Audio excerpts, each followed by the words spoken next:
청약 10년 차이긴 한데 사실 청약 0.1년 차랑 동일한 것 같아요. 특히 비혈연 2인 가구는 그런 제도에 별로 혜택을 못 받잖아요.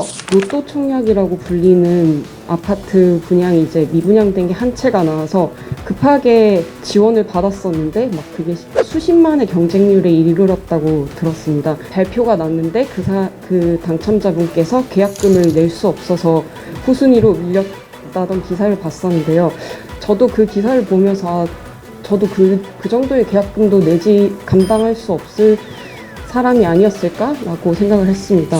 저는 사실 청약통장, 청약에 대해서라면 드릴 말씀이 없습니다. 왜냐하면 쓸모가 있었던 적이 없었기 때문에 뭐 거기에 돈을 넣는다고 해서 돈을 쓸 수 있는 것도 아니고, 그래서 그 돈이 나한테 돌아온다는 보장도 없고 하니까 이 청약 기간을 좀 견뎌야 된다, 버텨야 된다, 10년, 15년 후를 내다보고 넣는 거다, 이렇게 하는 건데, 근데 왜 삶을 견뎌야 하는가라는 질문은 계속 생기더라고요. 삶을 누리지 못하고 계속 견뎌야 하는 이 청년 기간이.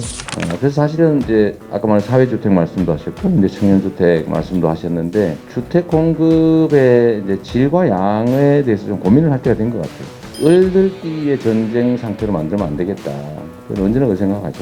대장동 사건도 그 비슷한 그 과정의 일부인데, 택지를 개발하는 쪽은 택지를 팔아서 거기 개발 이익의 상당 부분을 취득하고, 또 택지를 취득한 건설회사는 여기서 아파트를 지어가지고 원가보다 훨씬 높게 분양을 해서 다시 또 개발 이익을 취득하고, 이걸 또 분양받는 사람은 시중 아파트 가격이 워낙 높기 때문에 이 로또 분양이 되는 거예요. 분양 받기만 하면 매도기 그냥 생기니까 온 국민이 이 분양을 받기 위해서 줄을 서는 상황이 발생한 거죠.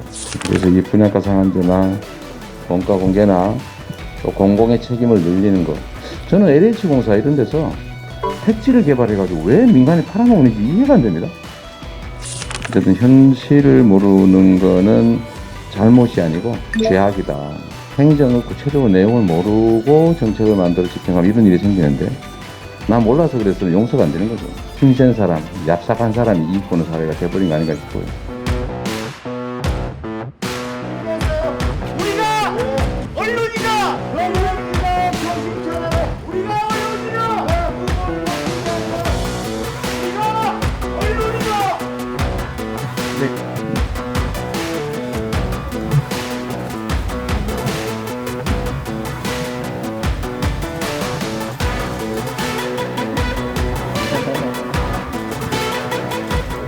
청년 세대가 겪는 어려움이라고 하는 게 참 우리 기성세대들로서는 쉽게 이렇게 체감하기가 어려운 좀 심각한 과제라는 생각이 다시 한번 들었습니다.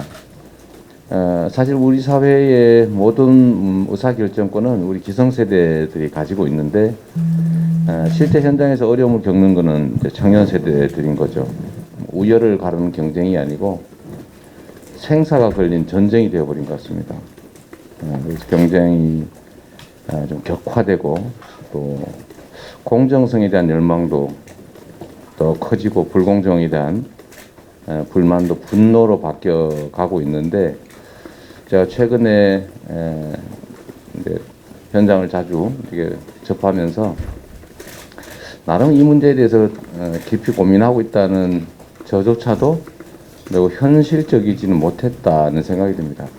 청년들이 겪고 있는 어려움은 결국 이제 기회 부족이고, 그 기회 부족에는 여러 가지 취업의 문제도 있고, 또 자산 형성의 문제도 있고 여러 가지가 있는데, 주택도 그중에 하나가 된 것 같습니다. 저도 29살 때 청약 예금을 들어가지고 언젠가는 분양 받아봐야지 그러다가 아직도 분양을 못 받고 있긴 한데, 그러나 저는 98년 IMF 때 어떻게든지 뭐 대출을 받아가지고 집을 샀기 때문에 결국 뭐 그런 집값 상승의 피해를 보기보다는 혜택을 본 쪽이 되었습니다. 우연이긴 하지만.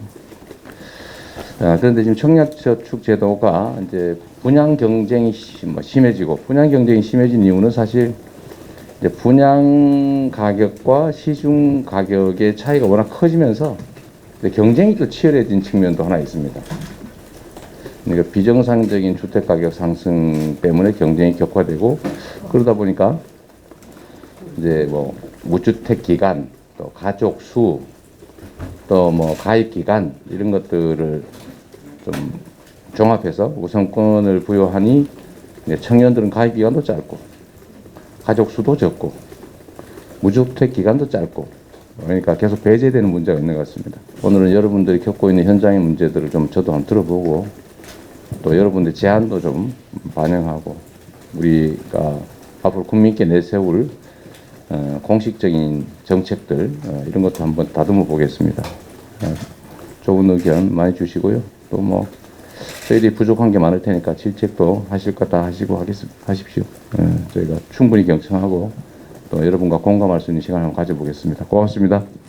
네, 청약 10년 차이긴 한데 사실 청약 0.1년 차랑 동일한 것 같아요. 민간에서 발표가 된 사람들끼리 얘기하는 거를 계속 보다 보니 너무 무서운 거예요. 서로 이제 되게 견제하고 특히 비혈연 2인 가구는 그런 제도에 별로 혜택을 못 받잖아요. 저 같은 경우는 지금 살고 있는 친구랑 뭐 정상가족을 이뤄서 결혼하고 아이를 낳을 계획이 없고 또 부모님의 뭐 돈을 빌릴 계획도 없고 하다 보니 그런 아파트 분양 같은 제도에는 전혀 대상이 되지 않고 있는 거예요. 어디 대출을 왕창 받아가지고 30년씩 대출금 갚아가면서 살기에는 너무 부담이 크고 무서운 거죠. 제 인생 계획을 아직 세워나가는 중인데 내가 원할 때 직장을 그만둘 수도 없고 뭔가 새로운 시도를 할 수 있는 시간도 마련하지 못하는 거잖아요. 비혈연 2인 가구가 들어갈 수 있는 뭐 사회주택이라든지 이런 것들도 많이 알아봤는데 비혈연 2인 가구 들어갈 수 있는 사회주택 숫자 자체가 별로 없고 그리고 그것도 타이밍이 되게 중요하더라고요. 사실 저희처럼 정상가족을 이뤄서 결혼하고 아이를 낳을 계획이 없는 그런 새로운 공동체를 꾸리는 청년들에게도 안전하고 또 적정 기간 동안 주거가 보장되는 쾌적한 그런 집이 많이 있어야 되지 않을까 생각을 합니다. 일단은 이제 청년들이 이제 주거 취약계층으로 점점 전락하고 있다는 점을 되게 말씀하시는 것 같아요.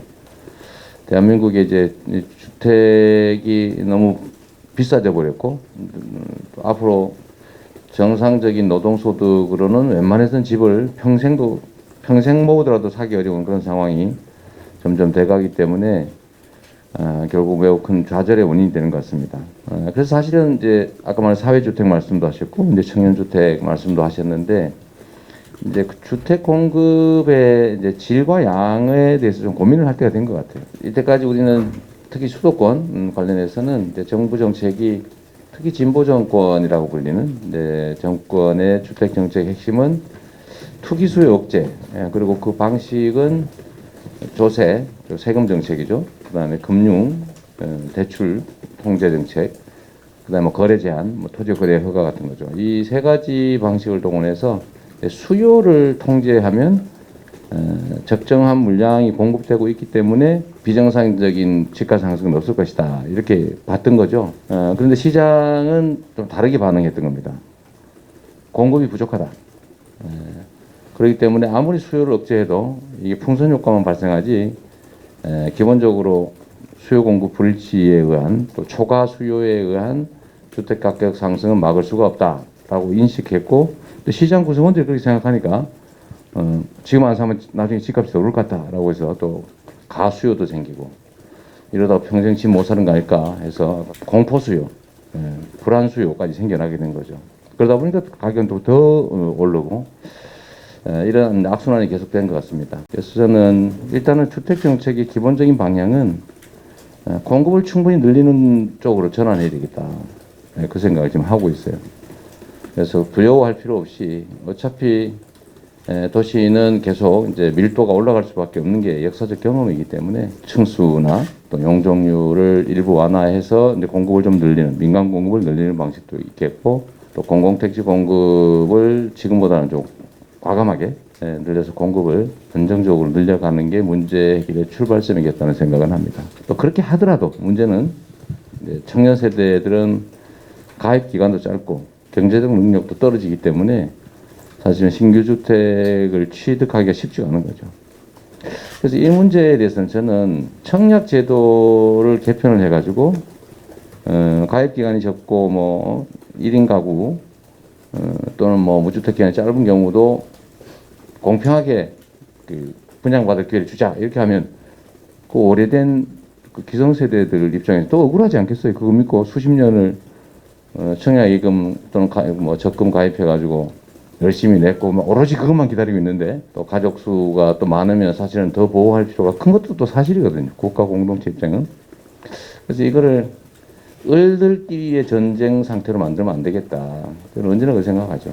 청년들끼리 경쟁하게 하거나 남녀가 나눠서 경쟁을 하듯이 전쟁을 하거나 이렇게 하면 안 되겠다는 생각이어서 공급의 내용을 조금씩 바꾸자. 1인 가구용도 좀 많이 공급하고 또 반드시 가격을 전부 지급하고 땅과 건물을 막 사는 이런 소위 말하는 전통적인 분양 그것도 물량을 늘려가겠지만 그것도 사실은 돈이 없으면 못 사는 사람이 있거든요. 그러면 그 이전 단계로 공공 영역에서 품질은 높되 또 저렴한 주택 공공임대도 좀 늘리고 이것만 하겠다는 건 아니고요. 부담이 적은 건물 분양 방식에 토지는 임대받고 건물 싸니까 그런 방식도 좀 동원하고 아까 말씀하셨던 사회주택 이런 공유주택도 좀 많이 늘리고 그래서 좀 다양하게 해서 선택할 수 있게 그래서 여기서 좀 저렴한 비용으로 일정 기간을 거주하면서 자산을 형성한 다음에 시장에서 일정한 규모의 주택을 구매할 수 있도록 이렇게 해 나가는 정책이 좀 필요하겠다는 생각이 듭니다. 청년들 사회주택, 공유주택이라는 인기가 아주 높더라고요. 아주 싸고 왜냐하면 이제 뭐 주방이나 세탁실이나 뭐 이런 것까지 공공 같이 쓰니까 전용 공간 넓은데 비용 매우 싼 그런 것들이 있어서 선호도가 매우 높던데 그런 이제 사회주택 공급을 대폭 늘려 나가는 것도 하나의 방법이지 않겠냐는 생각이 좀 들었습니다. 작년 이맘때쯤일 겁니다. 아마 그 로또 청약이라고 불리는 아파트 분양이 이제 미분양된 게 한 채가 나와서 급하게 이제 지원을 받았었는데 막 그게 수십만의 경쟁률에 이르렀다고 들었습니다. 그리고 발표가 났는데 그 당첨자분께서 계약금을 낼 수 없어서 후순위로 밀렸다던 기사를 봤었는데요. 저도 그 기사를 보면서 저도 그 정도의 계약금도 그러니까 감당할 수 없을 사람이 아니었을까라고 생각을 했습니다. 거의 지금은 앞서 말씀해주신 분들처럼 딱히 청약에 대한 기대를 하지 않고 거의 포기하고 있는 상태인데 세입자로서 계속해서 2년마다 1년마다 갱신해야 되는 어디로 가야 될지 매년 고민하고 그에 따르는 부대 비용이라든가 추가적인 비용이 더 들어가는 것들에 대한 부담이 제일 큰 것 같고요.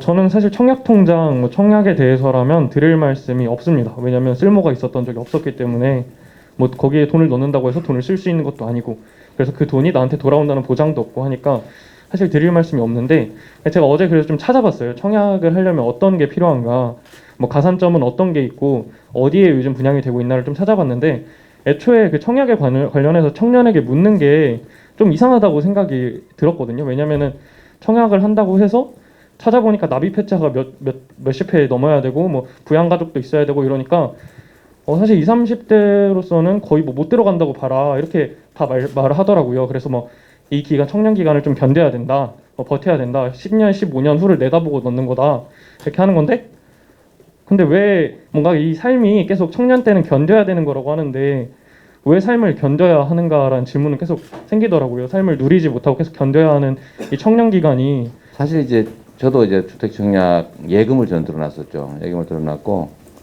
지금 한 30 몇 년 된 것 같아요. 아직까지 저도 신청했는데 자꾸 떨어지더라고. 네. 그래서 그 다음부터는 아이고 뭐 집도 있는데 뭐 굳이 내가 해야 되나 지금 그러고 있는 중입니다. 근데 우리나라 주택 공급 시장이 좀 왜곡돼 있어요. 그러니까 이게 뭐 어떤 거냐면 주택을 신규로 지어서 공급하는 가격은 수도권, 특히 이제 경기도 인원을 보면 평당 1,000만 원 조금 넘는 수준. 땅은 싸게 이제 수용을 했고 건축비는 평당 뭐 400~500만 원을 넘지 않으니까 등등등 다 해도 뭐 기타 간접비용 해도 1,000만 원을 좀 넘는. 근데 30평형대면 3억대 정도가 거의 건설 원가인데 이게 되게 한 5억대 정도의 분양을 해요. 한 700~800만 원, 보통 한 2,000, 막 400~500만 원씩 하기도 하는데, 근데 이게 또 시중에 나가면 현재 3,000만 원이 넘는단 말이에요. 그러니까 이게 좀 비정상이죠. 그러다 보니까 이게 사실 이 대장동 사건도 그 비슷한 그 과정의 일부인데 택지를 개발하는 쪽은 택지를 팔아서 거기 개발 이익의 상당 부분을 취득하고 또 택지를 취득한 건설회사는 여기서 아파트를 지어가지고 원가보다 훨씬 높게 분양을 해서 다시 또 개발 이익을 취득하고 이걸 또 분양받는 사람은 시중 아파트 가격이 워낙 높기 때문에 이 로또 분양이 되는 거예요. 분양 받기만 하면 매덕이 그냥 생기니까 온 국민이 이 분양을 받기 위해서 줄을 서는 상황이 발생한 거죠. 지금 청약자 가입자가 2,700만 명이라는 얘기를 얼핏 들었는데 계속 늘어나고 있을 겁니다, 아마. 시장이 왜곡되어 있는 거죠. 그래서 이게 사실은 건설 원가도 공개를 해서 너무 과중하게 주택 분양 가격을 높이지 못하게 만들어야 되고 또 분양가 상한제도 도입해가지고 너무 많이 남기지 못하게 또 해야 되고 가능하면 공급의 양을 늘려야 되고 그래서 이 집을 또 그중에도 하나가 수요 정책 부분 중에 집은 필요한 사람이 거주하기 위해서 취득해야지 남들한테 세주고 또 투기 이익을 노리기 위해서 집을 막 사모으는 거는 불이익을 줘야 될 거 아닙니까? 그러니까 1인 가구 1주택 실수요 주택에 대해서는 혜택을 주고 보호를 해주고 또 그냥 돈 벌기 위해서 사모아 놓은 것에 대해서는 일종 필수품이 아니니까 거기에 대해서는 금융 세제, 거래 제도 같은 부담을 좀 증가시켜 줘야 되는 거죠. 근데 이게 지금 제대로 작동을 안 하다 보니까 지금 시장이 다 왜곡돼 가지고 모든 측면에 문제가 발생하는 것 같습니다.